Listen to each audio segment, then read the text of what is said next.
सबको नमस्कार, सबको जय हिंद। आज से हम व्याकरण की शुरुआत करने जा रहे हैं। यह जो अभी हाल ही में जितने भी परीक्षाएं हैं उन सभी को ध्यान में रखकर एक एक टर्म्स का पूरा एक्सप्लेनेशन करना है, ताकि लास्ट के दिन जब मैं इसमें 2-3 लाइन का एक वाक्य लिखूंगा और आप वहां पर बताएंगे, जैसे मान लीजिए मैं एक शब्द लिख दूंगा, राम बहुत ही अच्छा लड़का है, यहां ही क्या है, तब भी आप एक छोटे से छोटे टुकड़े को बताएंगे कि सर ये बलदायक निपात है, सर ये सार्वनामिक विशेषण है, सर ये परिमाणवाचक है, सर ये पुरुषवाचक सर्वनाम है। एक एक शब्द को पूरा डेप्थ लेवल पे हम पूरा एक्सप्लेन करेंगे और जितनी पूरी अंत में जब हम 2 लाइन लिखेंगे तो आप उनके हर शब्द को बताएंगे कि सर आपने इसमें ये चीज पढ़ाई है और ये शब्द जो है ये हैं। जब हमसे ये बहुत अच्छे से बनने लगती है उसके बाद ही समझ में आता है वाच्य, उसके बाद ही समझ में आता है सरल मिश्र संयुक्त वाक्य। तो ध्यान रखिएगा, व्याकरण जो है पूरा डेप्थ से समझेंगे। जो मैं कहता आता हूं हमेशा कि व्याकरण की खाल खोल के भूसा भर के एकदम सिल देना है हमको। ठीक, तो शुरुआत करता हूं इसकी परिभाषा और जो इनके टर्म्स है उनसे। तो देखिए, पहला जो पढ़ने वाले हैं इसमें शब्द पढ़ने वाले हैं। शब्द का मतलब होता है, देखिए, अनेक वर्णों, एक या अनेक वर्णों के मेल से बनी स्वतंत्र सार्थक इकाई को शब्द कहते हैं। ठीक, जब यह शब्द किसी, मान लीजिए लिखा है राम, ठीक, तो यह शब्द है, पर लिखा है मान लीजिए राम गाता है। ठीक, जब कोई शब्द किसी वाक्य में प्रयुक्त हो जाता है तब उसको पद कहते हैं। मतलब अगर सिंपल लिखा है राम, तब राम जो है शब्द है, लेकिन जब कोई शब्द किसी वाक्य में प्रयुक्त हो जाता है तब वह शब्द न होकर पद कहलाता है। आपने ध्यान दिया होगा, जब कोई प्रश्न पेपर में पूछा रहता है और अंडरलाइन ऐसे किया रहता है तो प्रश्न क्या पूछता है, निम्नलिखित में से रेखांकित पद है। रेखांकित शब्द नहीं बोलता है, रेखांकित पद है, तो आप बताते हैं कि यह व्यक्तिवाचक संज्ञा है। तो इस तरह से जब कोई शब्द किसी वाक्य में प्रयुक्त हो जाता है तब हम उसे पद कहते हैं। ठीक, तो शब्द और पद की परिभाषा हमको समझ में आ गई है। अब इसका शब्दों का वर्गीकरण एक बहुत बड़ा टॉपिक होता है, शब्दों का वर्गीकरण। तो देखिए, किस बेस पर शब्द का वर्गीकरण, सर आप किस आधार पर कर रहे हैं? तो पहला देखिएगा, पहला अभी सिर्फ एक हम इसका सिंहावलोकन करेंगे, एक सूक्ष्म विहंगम दृष्टि से देखेंगे, बाद में इन्हीं का पूरा एक्सप्लेनेशन होगा। मैं कतई ऐसा नहीं कहूंगा कि मैं 2 घंटे में खत्म कर दूंगा, 2 दिन में खत्म कर दूंगा। मैं आपको बता दूं कि कम से कम 10-15 दिन लगेगा इसमें। ठीक, तो देखिए, पहला है प्रयोग के आधार पर। हर आधार पर शब्द के भेद पढ़ रहे हैं। हमारा जो बात चल रही है हमारी, वो है शब्द के भेद। ठीक, तो पहला है प्रयोग के आधार पर शब्द के कितने भेद हैं। ठीक, ये जो हमारा चल रहा है वो क्या है, शब्द भेद चल रहा है, शब्दों का वर्गीकरण चल रहा है। हमने वर्णमाला पढ़ी, वर्ण पढ़े, अब शब्द पढ़ रहे हैं, आगे वाक्य पढ़ेंगे, तब हमारा सीक्वेंस पूरा कंप्लीट होगा।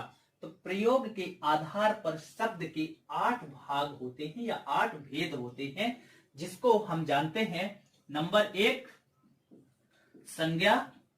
कॉपी पेन लेके बैठे रहिएगा, पूरा 0 से चलेगा एकदम। संज्ञा, सर्वनाम,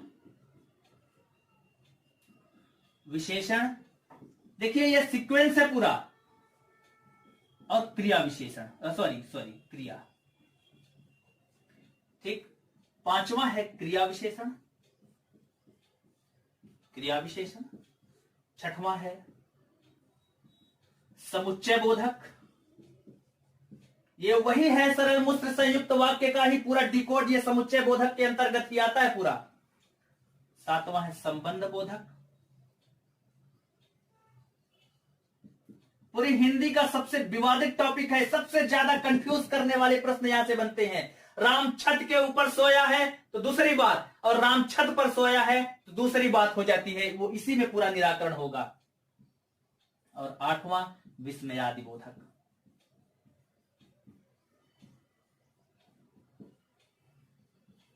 सामान्य व्यक्ति, सामान्य विद्यार्थी क्या करता है, इन 4 को तो अच्छे से पढ़ लेता है, इवन कि ये पांचवा क्रिया विशेषण तक भी अच्छे से पढ़ लेता है और इन तीन में थोड़ा सा ढिलाई बरत देता है, जिसकी वजह से उसका पूरा कॉन्सेप्ट गड़बड़ हो जाता है, जबकि मेन बात यही छुपी होती है। इनका पूरा सार इसी में छुपा होता है।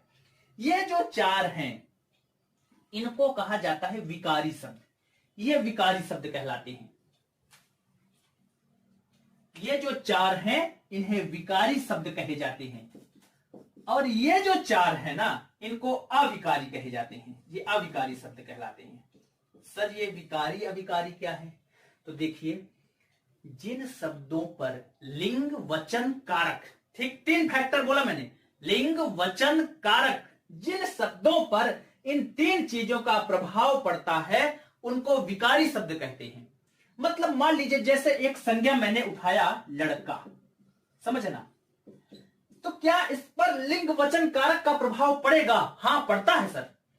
लिंग वचन कारक तीन में से कोई भी प्रभाव पड़ जाए अगर, तो वो विकारी शब्द कहलाते हैं। विकारी मतलब जिस पर विकार निर्मित हो। विकार मतलब जिसमें टूट फूट संभव हो।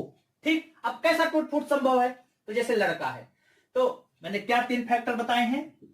मैंने बताए हैं लिंग, वचन और कारक। कुछ स्थितियों में काल का भी प्रभाव पड़ता है, ठीक ना? तो देखिए, अब लड़का है तो लड़का को तो आप लड़की बना सकते हैं, लड़कों बना सकते हैं, लड़के बना सकते हैं। तो जो लड़का शब्द है उसका पहले लिंग परिवर्तन क्या संभव है? तो हाँ है, ये लड़की बन जाएगा। दूसरा वचन, क्या यह एक वचन से बहुवचन बन सकता है? हाँ बन सकता है। लड़का का लड़के, ठीक, बहुत सारे लड़के हैं। ठीक, कारक का क्या यह कारक में परिवर्तन होगा? हाँ, लड़कों कर दिया अगर तो यह कारकीय बहुवचन होता है। मैं आपको बता दूं कि जैसे मान लीजिए औरत है, तो अगर सिंपली पूछा जाए कि औरत का बहुवचन क्या होगा, तो औरत का बहुवचन होता है औरतें। ठीक, फिर आपके मन में प्रश्न आएगा कि सर औरतें कि औरतों? देखिए, औरतें और औरतों दोनों ही बहुवचन नहीं है, बिल्कुल है, लेकिन यदि प्रश्न पूछा जाता है कि औरत का बहुवचन क्या है, तो औरत का बहुवचन औरतें ही है। ठीक, औरतों क्यों नहीं है? क्योंकि औरतों के साथ ने शब्द जरूर लगेगा। जब जब औरतों का प्रयोग होगा तब तब ने शब्द अवश्य लगेगा, अर्थात औरतों कारकीय बहुवचन है, सिंपल बहुवचन औरतें हैं। ठीक, औरतें खाना खाने बैठी, तो उसमें कारक नहीं लगाया, लेकिन औरतों हमेशा कारकीय बहुवचन ही होगा और वह हमेशा कारक के साथ ही प्रयुक्त होगा। मतलब लड़कों ने खाना खाया, तो लड़कों ने, लड़कों के बाद ने शब्द आया, मतलब एक कारक चिन्ह आया है, इसलिए यह लड़कों कारकीय बहुवचन है और लड़का का बहुवचन लड़के है। ठीक, सिंपल लड़का का बहुवचन लड़के और कारकीय बहुवचन लड़कों। ठीक ना? तो इन देखिए ना, इस लड़का शब्द में यह जो जातिवाचक संज्ञा था लड़का, उसमें लिंग का भी प्रभाव पड़ा, वचन का भी प्रभाव पड़ा और कारक का भी प्रभाव पड़ा। ठीक, जैसे मान लीजिए क्रिया है गाता, तो गाता का गाई या गाती परिवर्तन हो रहा है ना, उस शब्द में कुछ हेर फेर हो रहा है कि नहीं? गाता का गाती बना लिया ना। अगर टूट फूट संभव हो तो विकारी शब्द, संज्ञा, सर्वनाम, विशेषण, ये चार शब्द ऐसे होते हैं जिसमें टूट फूट संभव होती है। ये चार शब्द इधर के होते हैं जिसमें टूट फूट संभव नहीं होती है। जैसे मान लीजिए लिखा है आज, ठीक, आज आया, राम आज घर आया। ठीक, तो अब आज आया में आज या कल को, आज को अब क्या बनाओगे? आज, आजी, आजो नहीं बन सकता है, मतलब इसमें किसी प्रकार का हेर फेर संभव नहीं है। ठीक, अब जैसे पानी शब्द मान लो, पानी का क्या बनाओगे? पाना बना दोगे? नहीं बनेगा। मतलब जिन शब्दों में टूट फूट नहीं हो तो अविकारी, और टूट फूट हो जाए वो विकारी। तो क्या परिभाषा क्या बन गई हमारी? एकदम याद हो गई क्या? हाँ सर, जो संज्ञा, सर्वनाम, विशेषण और क्रिया होते हैं इनमें टूट फूट संभव होती है, अतः ये विकारी शब्द होते हैं। और विकारी वे शब्द होते हैं जिनमें लिंग वचन कारक का प्रभाव पड़ता है, वे विकारी शब्द होते हैं, और जिन पर लिंग वचन कारक का प्रभाव नहीं पड़ता है वे अविकारी शब्द होते हैं। चार तरह के विकारी शब्द होते हैं, चार तरह के अविकारी शब्द होते हैं। मान लीजिए कभी पूछता है कि प्रयोग के आधार पर शब्द के कितने भेद हैं, और उसमें ऑप्शन दिया है 2, 3, 4, 5 और 8 ऑप्शन नहीं है, तो आपको यह समझना है कि वो प्रयोग के आधार पर विकारी और अविकारी जानना चाह रहा है। फिर विकारी के अंतर्गत 4 होते हैं और अविकारी के अंतर्गत 4 होते हैं। ठीक, ये बात हमको समझ में आ गई। आगे चल के अगली क्लास में संज्ञा, सर्वनाम, विशेषण, क्रिया, इन पे ना एक एक बड़े बड़े लेक्चर बनेंगे, तब जाके पूरा कॉन्सेप्ट हमारा क्लियर होगा। तो हमारा जो एक क्लासिफिकेशन था प्रयोग के आधार पर, अगर मान लीजिए कभी पूछ लिया ना विकार के आधार पर, तब आप क्या बनाएंगे सर? विकार के आधार पर विकारी और अविकारी दोनों की संख्या 4 4 हम बना लेंगे, तो और भी आसान हो जाएगा। तो एक क्लासिफिकेशन हमारा पूरा हो गया है विकार के आधार पर। दूसरा जो है रचना, बनावट, व्युत्पत्ति, रचना, बनावट, इसके आधार पर जो दूसरा क्लासिफिकेशन है व्युत्पत्ति, रचना, बनावट, मतलब वो शब्द बना कैसे, अकेले बना है या किसी से 2 शब्दों को जोड़ के बना दिया है, या ऐसे ही कोई शब्द हमारे पास ऐसा था जिसको जोड़ा बनाया लेकिन अर्थ कोई दूसरा ले लिया, मतलब उसका फॉर्मेशन कैसे हुआ। बनावट मतलब रचना रचित कैसे हुई, बनावट कैसी, उत्पत्ति क्या क्या क्या ऐसा उसमें था कि जिसकी उत्पत्ति किस वजह से हुई है, इस बारे में हमको समझने के लिए इसका जब हम समझते हैं कि व्युत्पत्ति, रचना, बनावट के आधार पर, तो 3 तरह का होता है और वो 3 है रूढ़, यौगिक और योग रूढ़। इनका डिटेल एक्सप्लेनेशन भी होगा, बस समझने के लिए अभी सिर्फ इतना समझ लीजिए। रूढ़ मतलब ऐसे शब्द जो किसी खास अर्थ के लिए, ऐसे शब्द जिन पर कोई परिवर्तन नहीं हो सकता है, और उस रूढ़, जैसे मान लीजिए एक शब्द मैं आपको दिया, मान लीजिए लिखा है पानी, ठीक, तो पानी का मतलब पानी ही है, किसी शब्द से, ये 2-3 शब्दों से ऐसा मिलके तो बना नहीं है, ठीक। तो पानी का मतलब पानी, जल का मतलब जल, शिक्षा का मतलब शिक्षा का, आदमी का मतलब आदमी, तो जो सामान्य अर्थ देते हैं वो रूढ़ शब्द कहलाते हैं, ठीक। अब देखिए यौगिक का मतलब होता है जो 2 शब्दों से मिलके बने हो। रूढ़ में क्या रहते हैं? रूढ़ का अपना अकेला अर्थ होता है, इनके बारे में हम पूरा डिटेल भी पढ़ेंगे। यौगिक शब्द क्या होते हैं? जो 2 रूढ़ शब्दों से या 2 यौगिक, हालांकि यद्यपि रूढ़ शब्द से ही पूरे बने रहते हैं, 2 रूढ़ शब्दों से बने होते हैं, वो यौगिक शब्द कहलाते हैं, लेकिन उनका अर्थ उसी के लिए होता है। जैसे मान लीजिए लिखा है पाठधनशाला, 2 शब्द से मिलकर बना है, और इसका जो अर्थ है ना वो पढ़ने की शाला, ठीक, इसका अर्थ यही है, ठीक, पढ़ने की शाला ही इसका अर्थ है। विद्यालय लिखा है, इसका मतलब रसोई घर लिखा है, मतलब रसोई के लिए ही घर है, वो उसके लिए है। अब योग रूढ़ में देखिए क्या है कि ऐसे शब्द, योग रूढ़ पढ़ते समय ही ये दोनों क्लियर होते हैं। अब योग रूढ़ में देखिए ऐसे रूढ़ शब्द जो यौगिक तो हैं लेकिन किसी खास अर्थ के लिए वो रूढ़िवादी या परंपरा में आ गए हैं, मतलब ऐसे कोई शब्द जो मिलके तो बने हैं लेकिन किसी खास अर्थ के लिए रूढ़ हो गए हैं। जैसे मान लीजिए लिखा है जलज, जलज का मतलब होता है जल में जन्म लेने वाला। तो जल में तो बहुत सारी चीजें जन्म लेती हैं, सिंघाड़ा भी जन्म लेता है, मोती भी जन्म लेता है, जलीय जितने भी पौधे हैं वो भी उसमें जन्म लेते हैं, मछली भी जन्म लेती है जल में। जल में जन्म लेने वाली बहुत सारी चीजें हैं, लेकिन फिर भी सबको जलज नहीं कहा जाता है, सिर्फ कमल को ही जलज कहा जाता है। तो जल धन जा 2 शब्दों से योग हुआ है, इसका यौगिक शब्द तो है लेकिन किसी तीसरे अर्थ के लिए चूंकि रूढ़ हो गया है इसलिए यौगिक शब्द न होकर योग रूढ़ हो गया है, और जलज का मतलब जल में जन्म लेने वाला है, ठीक। तो हमारा इसके बारे में हम डिटेल अभी और पढ़ेंगे बाद में, अभी सिर्फ एक ओवरव्यू लेके चल रहे हैं कि ये चीज होती है, ठीक। दूसरा हमारा जो मतलब पहला क्लासिफिकेशन हमने क्या पढ़ा है कि भाई वो अर्थ के आधार पर जो हमारे प्रयोग के आधार पर जो हमारे शब्द हैं उसके भेद पढ़ लिया, वो 8 भेद हैं। 8 को फिर फर्दर वो 2 भागों में बांट दिया था, विकारी अविकारी। दूसरा हमारा क्लासिफिकेशन क्या बना हुआ है? व्युत्पत्ति, रचना या बनावट के आधार पर शब्द भेद का।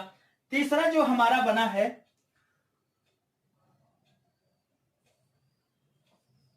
स्रोत, स्रोत या उत्पत्ति। व्युत्पत्ति का मतलब होता है बनावट, ये ध्यान रखेंगे। तीसरा जो क्लासिफिकेशन है सोर्स या उत्पत्ति, मतलब वो शब्द आया कहां से, आपको कहां से मिला, ये सोर्स क्या है। बोलता है ना आय के स्रोत, कहां से वो शब्द आया।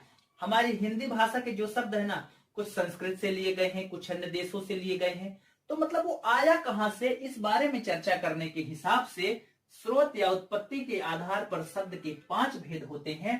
नंबर 1 तत्सम, दूसरा तद्भव, देशज, विदेशज, पांचवा संकर।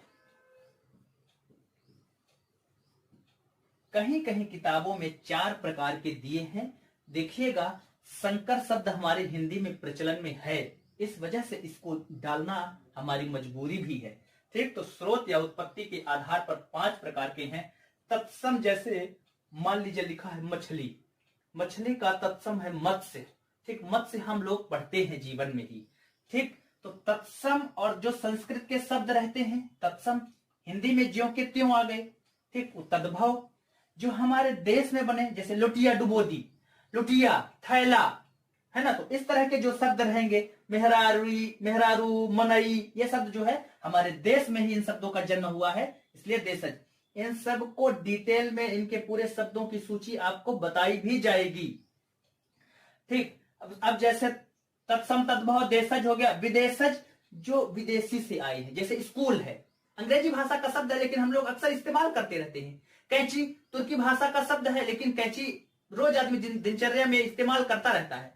तो विदेशों से आपको पढ़ाया जाएगा अरबी फारसी भाषा के शब्द, तुर्की के शब्द, चीनी के शब्द, जापानी के शब्द, है ना, रिक्शा जैसे है तो रिक्शा, ऑटो रिक्शा होता है ना, तो रिक्शा जैसे जापानी भाषा के शब्द। तो इनके विदेशी भाषा से जो शब्द हिंदी में प्रयोग हुए उनकी सूची भी हम पढ़ेंगे बहुत अच्छे टेक्निक के साथ। संकर शब्द, जैसे मान लीजिए लिखा है घड़ी साज, तो घड़ी हिंदी का हो गया और साज शब्द फारसी का हो गया, तो मिक्स्ड। संकर मतलब हाइब्रिड, ठीक ना, तो हाइब्रिड शब्द मतलब आधा अंग्रेजी के, जैसे रेल और गाड़ी, आधा अंग्रेजी का आधा हिंदी का। तो 2 अलग अलग भाषाओं से मिक्स होकर जो नया शब्द बना है वो संकर शब्द कहला गया।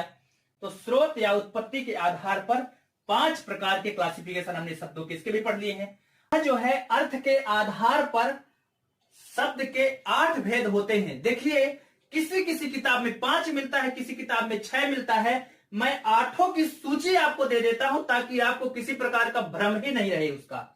तो देखिए एक अर्थी मतलब एक अर्थ प्रकट करने वाले, जैसे मान लीजिए लड़का, मैं लड़का बोलूंगा आपके दिमाग में लड़का जाएगा, लड़की बोला एक अर्थ जाएगा, नदी बोला एक अर्थ जाएगा। ठीक, दूसरा ध्यान रखिएगा, पानी जो है ना, पानी के कई अर्थ निकलते हैं।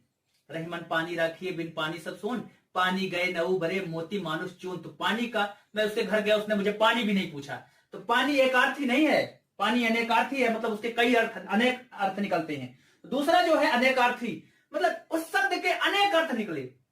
जैसे मान लीजिए एक शब्द मैंने लिखा लोटा, ठीक, तो लोटा सुनते इसके 2-3 अर्थ आपके दिमाग में आने लगते हैं। बाद में तो मैं इनका पूरा पूरा इनका सूची ही 4-5, 5-5, 6-6, 100 शब्दों का एक्सप्लेनेशन दूंगा इनका। अभी बस एक जल्दी से समझ लेते हैं। लोटा, तो लोटा एक लोटा होता है, ठीक, जिसे पानी, मान लो पानी पीने के लिए लोटे का इस्तेमाल किया। दूसरा, गधा लोटा न था इसलिए थका था, मैं लोटा न था, लोटा मतलब लौट नहीं पाया, ठीक, छोटा बच्चा लौट गया। तो लोटा का एक मतलब वो, तो मतलब एक शब्द के कई अर्थ निकलते हैं, तो अनेकार्थी। पर्यायवाची, जब शब्द एक दूसरे के पर्याय हो, जैसे मान लीजिए फूल की पर्यायवाची सुमन, कुसुम, प्रसून, पुष्प। अब पुष्प की पर्यायवाची कहूंगा तो भी आप प्रसून, कुसुम, सुमन लिखेंगे। सुमन की पर्यायवाची कहूंगा तब भी यही लिखेंगे। फूल की कहूंगा तब भी आप यही लिखेंगे। एक दूसरे के पर्याय वाले शब्द। विलोमार्थक, ऐसे शब्द एक दूसरे का जो विपरीत भाव दर्शाते हैं विलोमार्थक कहलाते हैं। जैसे राजा, रानी, लाभ, हान, विलोमार्थक वाले।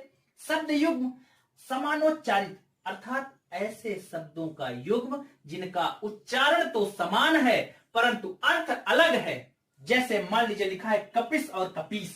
कपीस का मतलब बजरंगबली, हनुमान जी या वानर की एक जाति के रूप में हम समझते हैं, और दूसरा कपिस का मतलब होता है मटमैला। सब इंस्पेक्टर परीक्षा, उप निरीक्षक परीक्षा में यह पूछा भी गया है। मटमैला, गंदा, है ना। कपिस मतलब जो देखिए उच्चारण में लगभग समान होते हैं लेकिन उनके अर्थ अलग अलग होते हैं, समानोच्चारित शब्द युग्म कहलाते हैं। ठीक, तो ये हो गया। अब देखिएगा समान प्रतीत होने वाले समभाषी भिन्नार्थक। मेरी बात समझिए थोड़ा, इन दोनों को अच्छे से समझिएगा, ये दोनों ही बहुत परेशान करते हैं। तो देखिए मैंने बोला अस्त्र शस्त्र, तो अस्त्र शस्त्र जो है पहली बात समानोच्चारित नहीं है। अस्त्र और शस्त्र का उच्चारण बताइए समान है क्या? नहीं है। ठीक, लेकिन इनका अर्थ लगभग सेम है। इसमें क्या होता था सर, इसमें उच्चारण समान होता था लेकिन अर्थ अलग अलग होता है। इसमें अर्थ लगभग, उच्चारण भी अलग अलग होता है और अर्थ भी अलग अलग होता है, लेकिन ऐसा आभास होता है कि वो एक ही दूसरे से मिलते जुलते हैं। ठीक, तो देखिएगा अस्त्र और शस्त्र का उच्चारण समान नहीं है, इसलिए ये समानोच्चारित नहीं है, लेकिन इसके अर्थ समान है। इनके अर्थ होते हैं हथियार। ठीक, अब देखिएगा ऐसा भी समझ सकते हैं कि भाई एक पकड़ के चलाया जाता है, एक छोड़ के चलाया जाता है, लेकिन है तो हथियार ही, बात तो हथियार की ही कर रहे हैं। लेकिन इस कपिस और कपिस में जमीन आसमान का अंतर होता है। इसमें क्या होता है, वो इनके सुनने का मतलब बोलने का उच्चारण लगभग समान होता है लेकिन अर्थ अलग अलग होता है। इसमें क्या होता है, अर्थ लगभग समान होते हैं लेकिन अर्थ समान हो भी सकते हैं, नहीं भी हो सकते। अर्थ लगभग समान होते हैं और उच्चारण तो अलग होते ही हैं, लेकिन वो गुच्छे में ऐसे बंधे रहते हैं जैसे आभास उनका ऐसा समान प्रतीत, उनकी प्रवृत्ति या प्रकृति या नेचर उनका समान होता है। जैसे अस्त्र शस्त्र, खेद शोक, ये समानोच्चारित तो बिल्कुल नहीं है। उच्चारण है क्या समान इनका? नहीं है, लेकिन ये आभास होते हैं कि यार ये दोनों एक ही अर्थ में प्रयुक्त नहीं होते। खेद और शोक दोनों ही किसी निगेटिव सेंस के लिए प्रयोग होते हैं। ठीक ना, तो खेद, हमें इस बात का खेद है मतलब मानसिक कष्ट, और शोक मतलब शारीरिक कष्ट, किसी की मृत्यु होने के बाद का कष्ट। तो खेद और शोक दोनों ही निगेटिव कष्ट के लिए ही इस्तेमाल किए जाते हैं, दोनों ही कष्ट हैं। आभास एक जैसा है, ठीक ना इनका। तो ये सब भाषी शब्द होते हैं ये वाले, और ये जो होते हैं उच्चारण लगभग समान होता है, अर्थ बिल्कुल अलग होता है। ठीक ना, तो ये वाले पांचवें और छठवें में ध्यान रखेंगे आप अच्छे से। सातवां देखिए, अनेक शब्दों के लिए एक शब्द आपने पढ़ा है। रसोई के लिए घर, रसोई घर, राजा का बेटा राजकुमार, आपने पढ़ा ही है। ये वन वर्ड सब्स्टिट्यूशन जो अंग्रेजी में हम बात करते हैं, इनके बाद इनकी खूब सारी सूची, 1000 शब्दों की सूची हम आपको देंगे आपको। लास्ट है आठवां समूहवाची। समूहवाची मतलब जैसे मान लीजिए कोई ऐसे शब्द रहते हैं जो किसी खास समूह को बताते हैं। त्रिरत्न, पंचतत्व, ठीक है। जैसे और दस्ता, तो गुलदस्ता, दस्ता किसी झुंड का ही द्योतक होता है। तो ऐसे शब्द जो किसी समूह के बारे में बताते हैं वो समूहवाची शब्द कहलाते हैं। तो आज की क्लास में केवल इंट्रोडक्टरी हम इसके बारे में चर्चा किए हैं।